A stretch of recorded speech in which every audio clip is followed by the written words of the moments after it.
तारा ग्राम पंचायत में बृहद गौशाला का लोकार्पण किया गया है।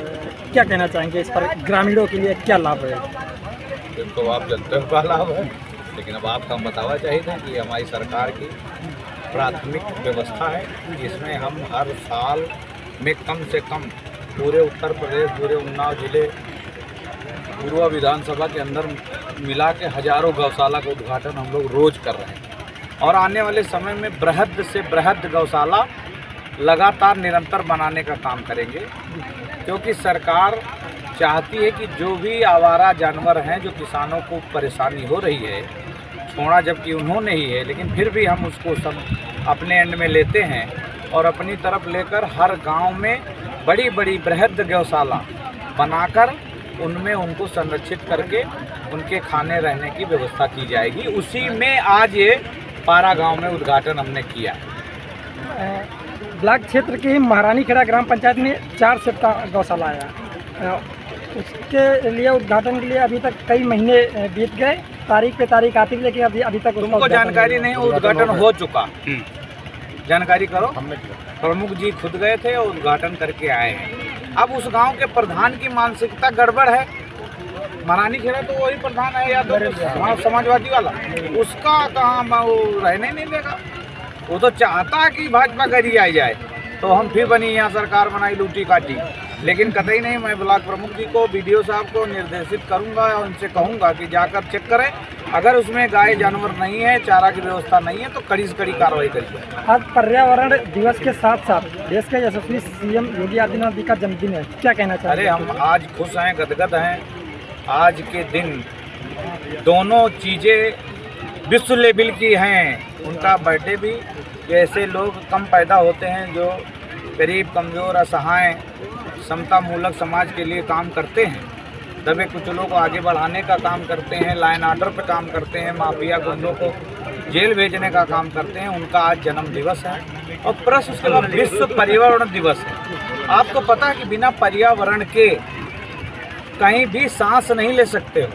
जिस तरीके से क्षेत्र में पेड़ों का कटान लोग करते थे, अवैध कटान कर रहे थे, उनको उनके ऊपर जुर्माना लगाने का, जेल भेजने का, इस तरीके का हमारी सरकार ने काम किया है और लगातार निरंतर 35-35 करोड़ एक साल में हम लोग पेड़ लगाने का काम कर रहे हैं। और मैं आपके चैनल के माध्यम से क्षेत्रवासियों से अनुरोध करूंगा कि आप अपने बर्थडे में, आपके बेटे के बर्थडे में, आपके यहाँ कोई मुंडन संस्कार हो, तो 5 पेड़ जरूर लगावें। ये मेरा आग्रह है और इसको संरक्षित करके बड़ा करें, ताकि आने वाले समय में हमारे बच्चे, क्या है, कुछ काम ऐसे किए जाते हैं जो बच्चों के लिए भी फ़ायदा हो, भविष्य में उनका फ़ायदा हो, तो ऐसे काम करेंगे तो मुझे लगता है कि बहुत ही अच्छा होगा। विधानसभा क्षेत्र में कोई भी कार्यक्रम होता है तो फर्स्ट फोकस आपका जागरूकता पर रहता है, वो कौन से विषय जागरूकता के होते हैं? जागरूकता के 3-4 विषय महत्वपूर्ण है। एक तो पहली बात कि अपने बच्चों को शिक्षित बनाओ, दूसरा भाई परिवार में झगड़ा लड़ाई कम करके आगे बढ़ने का काम करो, पैसा जो ऐसी वैसी वेस्ट करते हो। उसके बाद तीसरा, स्वास्थ्य के प्रति चिंतित रहो। चौथा, हर व्यक्ति एक दूसरे की मदद करे।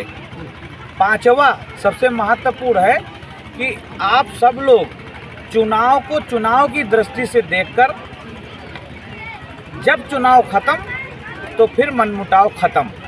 ये मेरा लास्ट है कि राजनीति को राजनीति से देखा जाए, ना कि उसको दुश्मनी से देखा जाए। राजनीति एक विचारधारा है, जो जनता की सेवा करेगा, जनता उसको वोट देगी। इसको पर्सनल एजेंडा बनाकर ना चला जाए, ये मेरा अनुरोध है। रात गई बात गई, बेकार में चुनाव के बाद इधर उधर बदतमीजी करने की आवश्यकता नहीं है। आप अपना काम करो, जब समय आवे, अभी 27 का चुनाव आएगा, 24 का चुनाव आएगा, तो आप हराने का काम करना। अभी से क्या मतलब, कोई मतलब है? अपन काम करो। करोड़ों की लागत की योजना का लोकार्पण, शिलान्यास करते हैं आप, क्या मानते हैं समस्याएं खत्म होती हैं? समस्या कैसे खत्म हो जाएगी? कैसे समस्या खत्म हो जाएगी? आज ब्याह होगा, कल बच्चा पैदा हुई है, फिर उनके लिए घर बनाना पड़ी, फिर उनके लिए राशन व्यवस्था, पढ़ाई लिखाई करना पड़ी, फिर उसका लड़का के लड़का हुई, फिर लड़का के लड़का हुई, फिर लड़का के लड़का। अरे भाई, समस्या रहेगी। समस्या खत्म करने का काम हम लोग करते रहेंगे, प्रयास करते रहेंगे। मुझे नहीं लगता है कि व्यवस्था अनंत है, तो अनंत व्यवस्था में कोई चीज़ खत्म नहीं हो सकती, वरना दुनिया खत्म हो जाएगी। हम खत्म होंगे तो हमारा बेटा चलाएगा, हमारा बेटा का बेटा चलाएगा, बेटा का बेटा चलाएगा। ये प्रथा इसीलिए लोग शादी ब्याह करते हैं, संस्कारी व्यवस्था में जुड़े हैं कि हम जो काम नहीं कर पाए हमारा बेटा करेगा। ये मुझे लगता कि समस्याएं तो निवारण करने की विषय है, निवारण करते रहेंगे।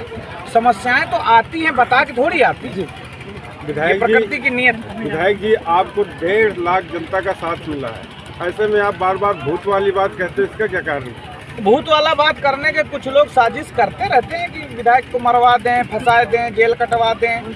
तो अब भाई अब जनता के लिए काम करेंगे तो कुछ ना कुछ तो भाई कुछ किसी काम होगा, किसी का नहीं होगा। तो अगर मान लो मर जाएंगे तो हम ये बताना चाहते हैं कि तुम्हारे मारने से हमारी व्यवस्था बंद नहीं होगी, हमारा शरीर त्याग जाएगा तो आत्मा दौड़ती रहेगी। जैसे किसी की आत्मा ही बस जाए गरीब कमजोर के लिए, काम करने के लिए, समतामूलक समाज के लिए, तो आत्मा को कैसे मार सकते हो? आत्मा भूत बनकर भटकेगी और यहाँ काम करेगी, और दुष्ट पापी भ्रष्टाचारी इनको हम लोग दंड देने का काम करेंगे। फिर तो मुकदमा भी नहीं लिख पाएगा कोई। लाखों करोड़ों की लागत से गौशालाएं तो बन रही है, लेकिन समस्या जस की तस बनी हुई है। क्या कोई और भी तरीका अपनाना पड़ेगा निजात दिलाने के लिए? जब अभी तरीका अपनाने का कोई काम ऐसा हम लोग बड़ा कर रहे हैं, जो तरीका अपनाया जा रहा है उसमें जैसे कि किसी भी गौशाला का औचक निरीक्षण करेंगे हम रहेंगे, उसमें डीएम रहेंगी, उसी वक्त उसके खिलाफ मुकदमा लिखा जाएगा अगर कहीं कोई कमियां खामियां मिलेंगी। अभी तो हम लोग बनाने का काम कर रहे हैं, जब बन जाए और किसान खुद जागरूक हो जाएंगे, जब यहाँ छोड़ जाएंगे, जो चारा अपना फेंक देते उसको यहाँ दे जाएंगे, तो मुझे लगता है कि और भी काम ऐसे, जब तुम नहीं पाल पा रहे हो तो हम पाल रहे हैं तो थोड़ी मदद कर दो, भाई ला के यहीं छोड़ जाओ, इतना तो कर सकते हो ना। अन्ना पशुओं के साथ जो एक टैग लगे पशु घूम रहे हैं, इन पर क्या कार्रवाई होगी? इन पर कोई कार्रवाई नहीं है, जनगणना के लिए लगाया गया है, इनको ही हम लोग यहाँ ला के शिफ्ट करेंगे। अभी तो जब से गौशाला बन रहे हैं वो टैग वाले ही पहले यहाँ रखे जाएंगे। बहुत धन्यवाद। क्या जागरूकता रहेगी एक बार जनता के लिए, क्षेत्र की? क्या करें, विधानसभा क्षेत्र की जनता के लिए क्या जागरूकता अरे अभी तो बताया मैंने, जागरूकता यही है। करना चाहते हो तो हमारे गौशाला तक छोड़ जाओ, इधर उधर मत छोड़ो। किसी किसान का नुकसान होता है, किसी व्यक्ति का परेशानी होती है, तो मैं आग्रह करूंगा इस पूर्व विधानसभा की जनता से कि अगर आपको अपने जानवर को छोड़ना है तो मेरे गौशाला में छोड़ जाओ, मैं उसको रख लूंगा।